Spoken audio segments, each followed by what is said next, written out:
Yes. Sellers. Yes. Next item, please. Item 8A is to consider the Hutchinson Recreation Study Committee final report and recommendation.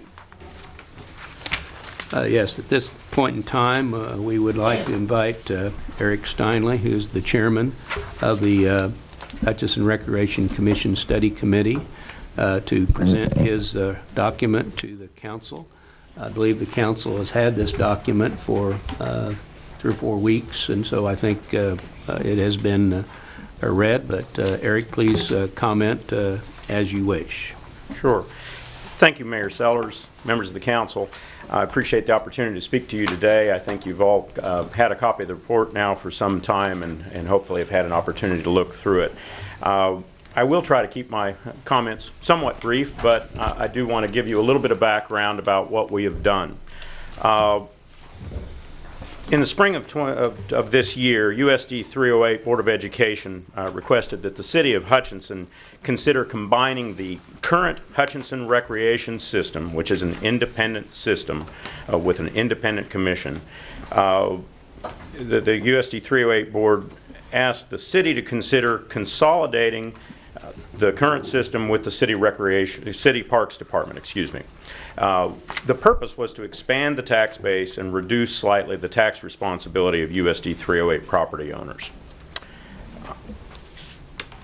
As we looked at this question, USD 308's main concern, as I understand it, is that it felt that it would like to more fairly distribute the tax responsibility among city property owners, whereas with the current commission, only USD 308 property owners pay taxes to support the Hutchinson Recreation Commission.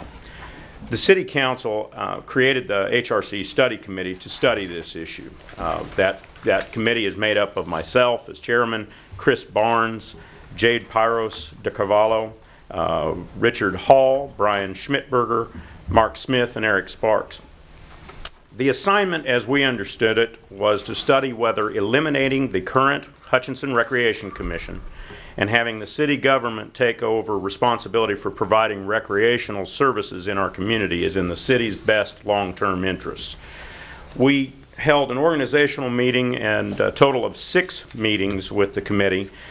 We heard from, one night was dedicated solely to USD 308 to hear their presentation, another night solely to the city, another night to the Recreation Commission itself, and then we held a follow-up meeting to ask additional questions, hear additional presentations from those 3 entities, and also to hear from the general public, and we had approximately 15 to 20 members of the general public who appeared and spoke to us. The committee spent approximately 12 hours in meetings and many, many more hours, I can tell you, in studying all of the materials, which only a small part of which you've been provided. But I can tell you the committee worked very hard at this. And on balance, the conclusion was that the committee does not recommend that the City of Hutchinson agree to dissolve the existing Recreation Commission system and take over responsibility for providing recreational programs in the city at this time.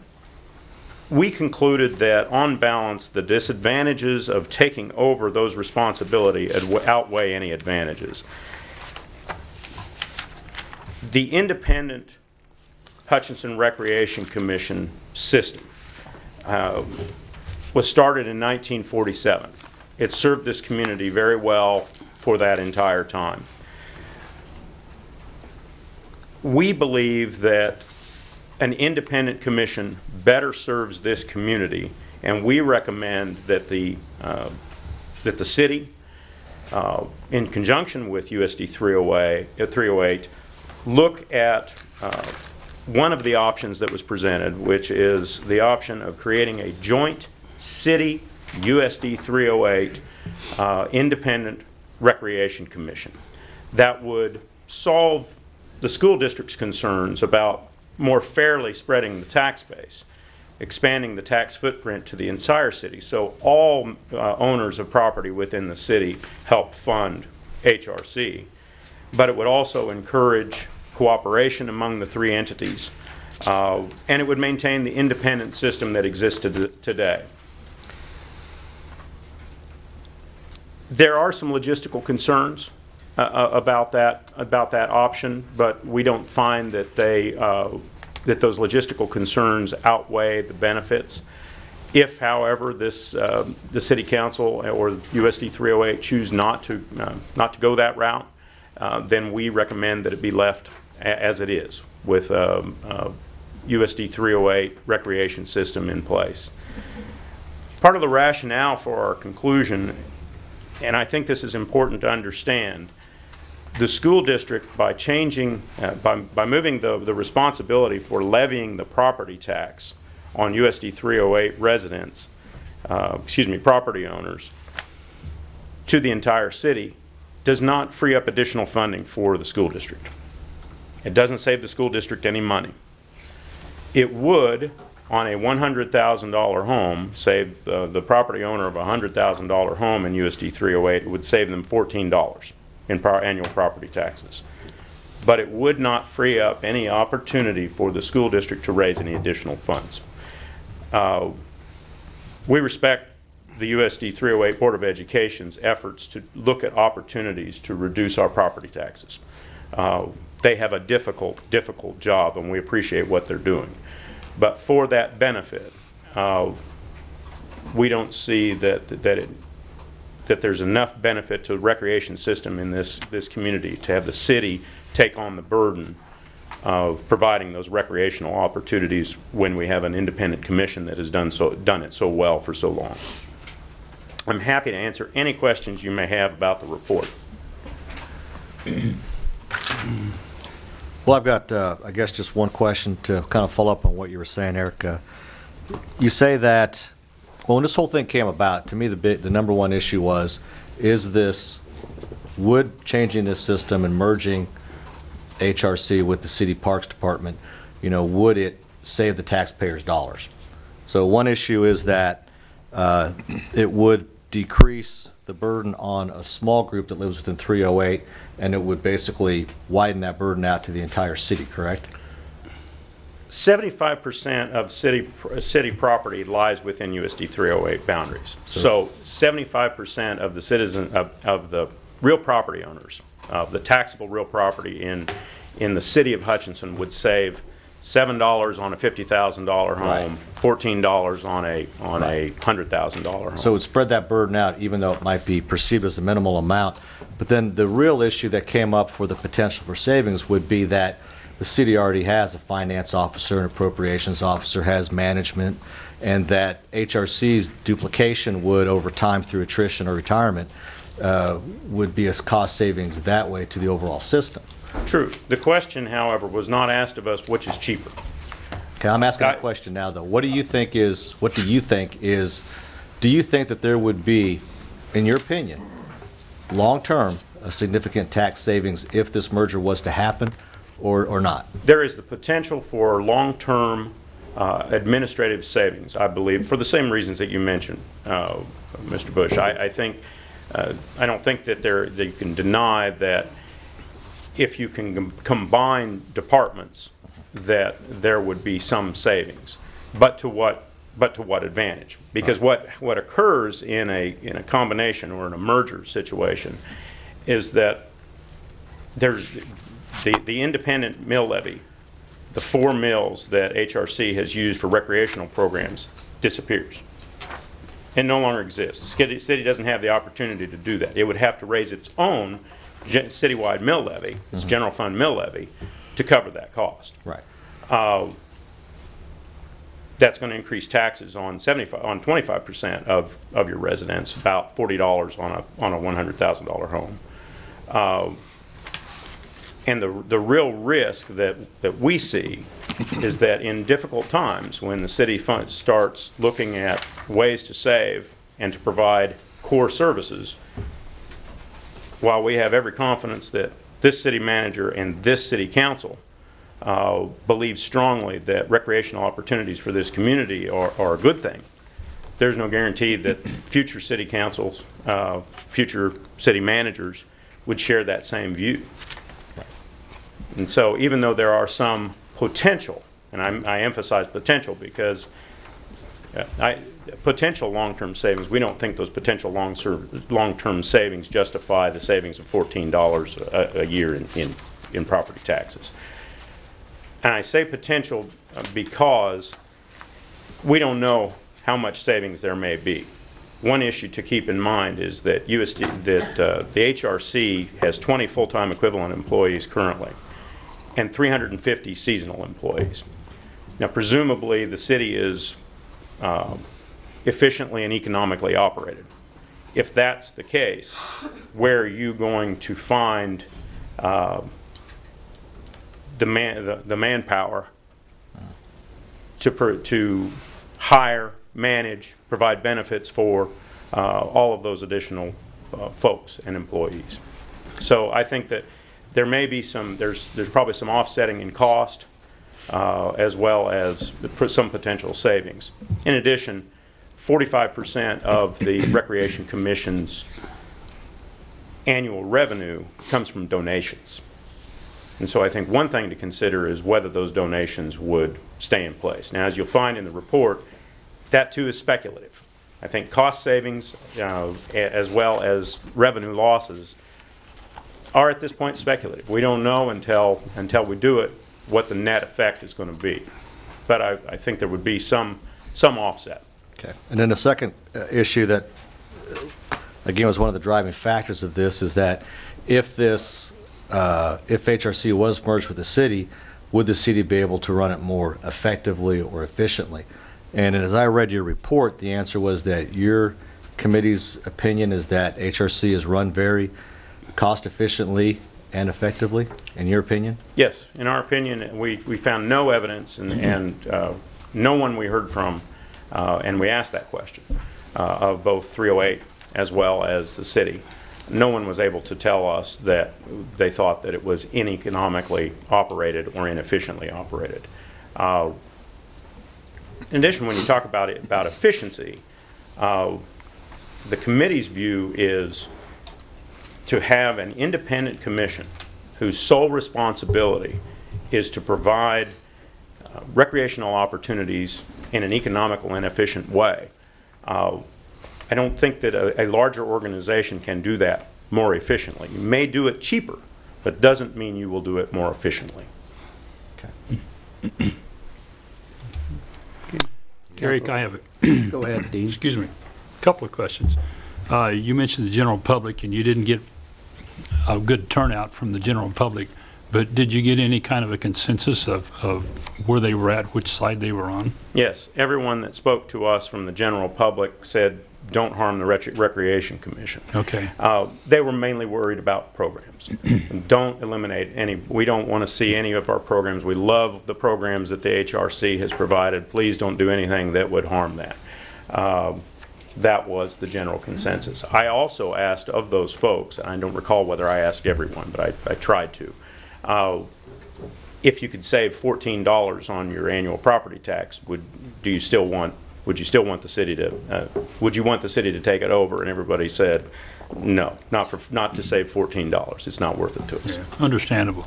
The other question I have, Eric, is relating a little bit farther into your report and your recommendation of maybe what we should do as far as combining the city, 308, and HRC together. That would take.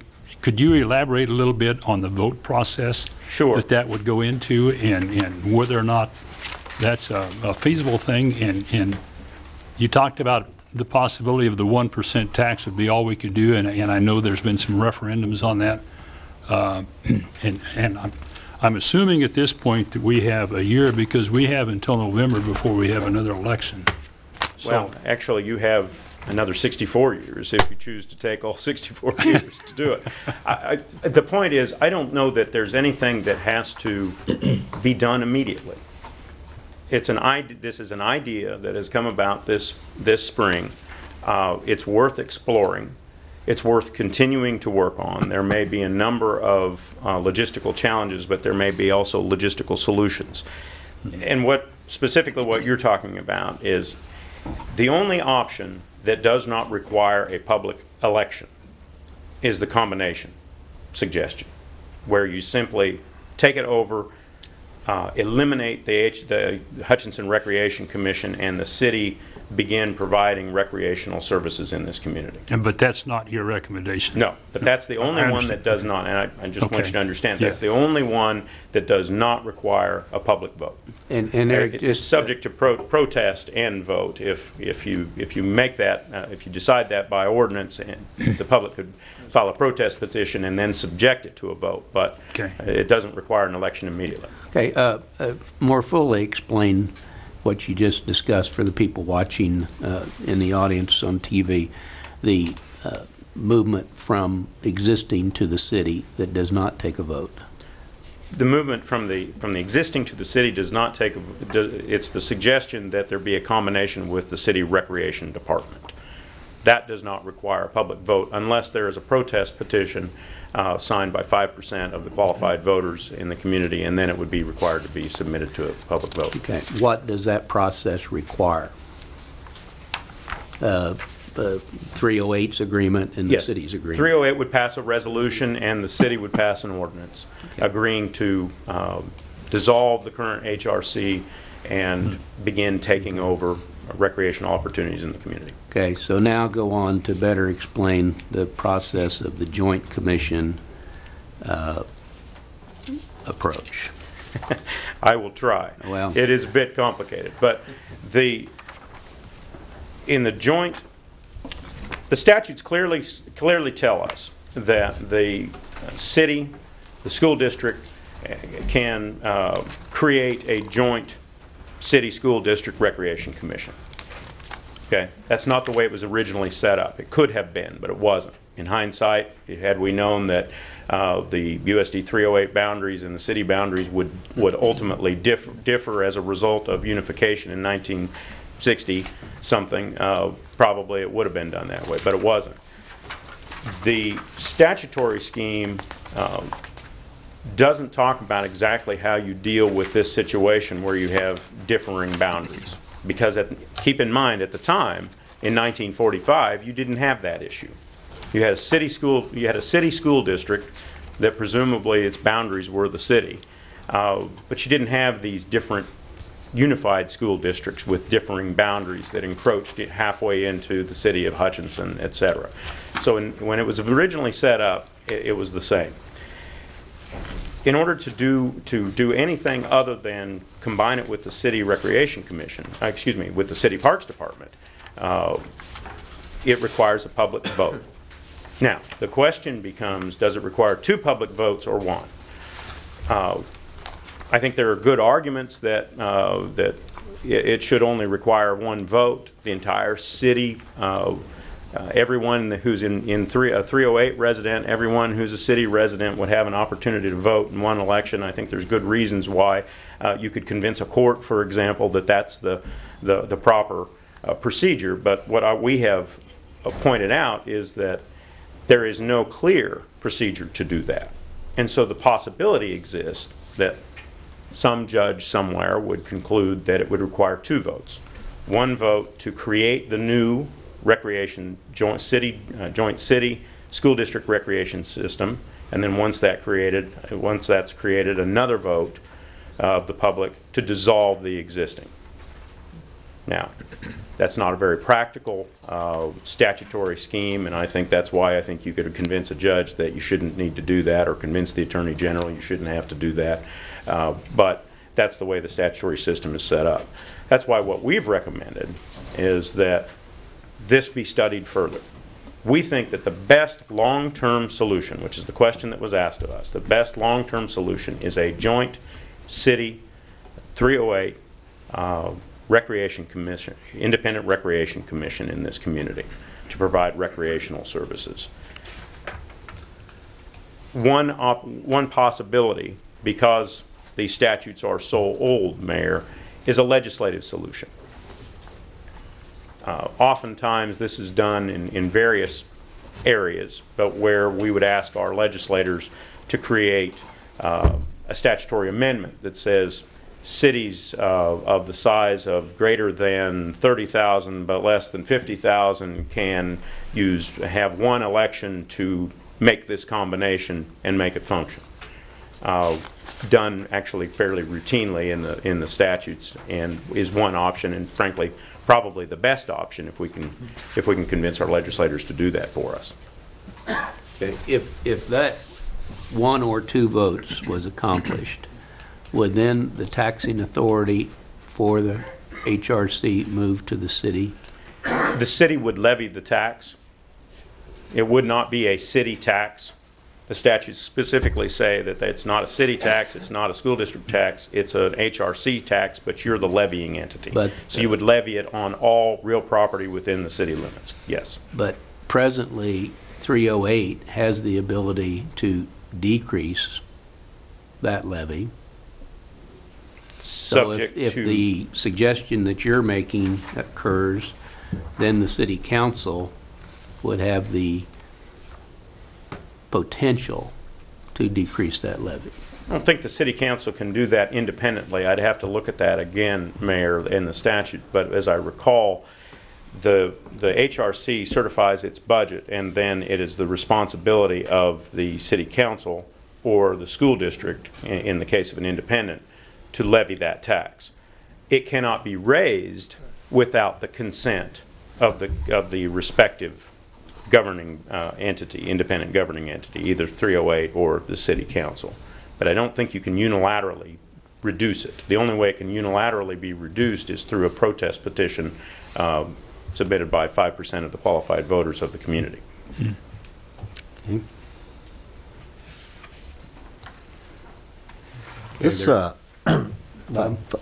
this whole issue was not anything that we were looking for.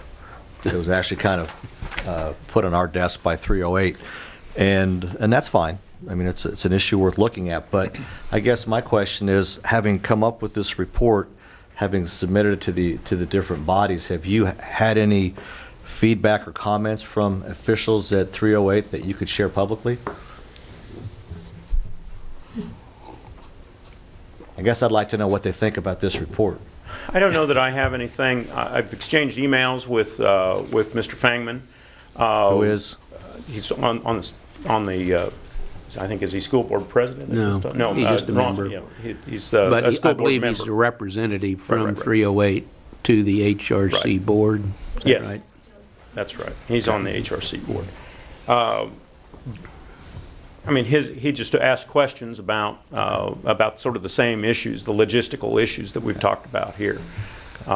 Would it be easier to do something different? I think was sort of his the general tenor, and I think quite unquestionably it would be easier if you're going to make a change. But our committee would conclude that if that change is to have the city take over responsibility for providing recreational opportunities in our community, we don't recommend that the city do that. I think that places a large burden to take on a very big department for this city to have to manage then. Mayor, is your question about the combination or combining 308 in the city and the HRC and what 308's response was to that? Okay, I believe that's Bob's question. Well, that was my question. Oh, okay. Do we know a response? That's right, yeah. No, but other than that, I don't know a response. Okay, thank you. Well, I think, at least for my own thoughts, and I don't know if the rest of the council feels this way, I think your recommendation of a joint commission makes long-term sense. And I would hope that maybe we, one, accept your report, and we appreciate your committee's report, and I know at least one other member, Richard Hall's in the audience. I don't see any of the other members, but your committee did a very, very thorough job, more thorough than I ever anticipated when I asked you all to be part of this study. They work very hard. I would think that we accept the report. I think from my own standpoint, the Joint Commission does make some sense, and I think, in my opinion, the ball for this item is passed back to 308 to see where they want to move, whether they don't want to move or whether they want to move towards this joint control. I have a tendency to believe that the joint control makes more sense than because so much of the facilities for HRC are owned and maintained by the city of Hutchinson and is budget dollars out of our budget. Likewise, many of the facilities for the HRC are 308 facilities. Whether we could move towards that, I think, is put back into the ball field of 308 and how much they desire to move this control from their bounds. So, from my standpoint, I think we need to probably have a motion to accept the committee's report, make sure that it's transmitted to 308 for their further conversations and actions with the city council. Is there a motion to that effect? I'll make a motion that we accept the committee's report as presented. I'll second that. Okay. Is there any further discussion of the council? I agree with you 100% about the amount of work that went into this and the extra hours. And I would just like to ask the city manager to send a thank you note to each one of the committee members. That's in process. Is it? Oh, okay. And really, I believe John and Paul attended many of the meetings, maybe all of the meetings. Mike Luke attended the meetings. I attended 2 or 3 of them. It was the most thorough commission, I think, that we've appointed in a long time, and I very much appreciate the thoroughness of the committee's actions. It's people that make a difference in a community. In this case, this committee made a big difference, and I think has given us a document that if 308 and the city council wants to move in a direction, it gives us some guidance, definite guidance. Is there anybody in the members of the audience that would like to address this subject in any manner before we accept it, the report? I know we have members of the HRC staff. We have HRC board members present. Anybody that would like to address us, please? Hi, my name is Mary Lynn Baker, and I'm a member of the USD 308 Board of Education. And basically, I'd like to echo your thanks to the commission that worked so hard to put this report together. Never was our intent to dissolve the HRC. We love the HRC. We just thought it would be a nice, since they are capped at a certain level, and so is USD 308, expanding it to citywide might allow them some growth. So I appreciate your time, and thanks to the commission for their work. Thank you. Okay. Mary Ann, we'll make sure that copies of this get to be to your board and administration. So, okay, no further discussion. Let's please vote.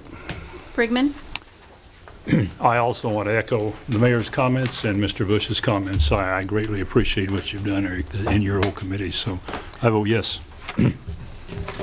Pruitt, I actually wanted to ask this, just to clarify to myself, in our approval of this, are we then taking a passive role and waiting for 308 to take the next step with it? We are not necessarily seeking, where the suggestion was to seek our legislatures to make amendments to the statute. We're not actively doing this. We're going to take a passive role. If I recall what I meant to say a few minutes ago, is I think the impetus for movement on this item moves back to District 308. Okay. And whatever their board would like us to consider, we will work with them in the future to do what's good for the community. Okay. I vote yes. Bush, Yes. Razzo, Yes. Sellers. Yes. Thank you, Eric, very much. Thank you.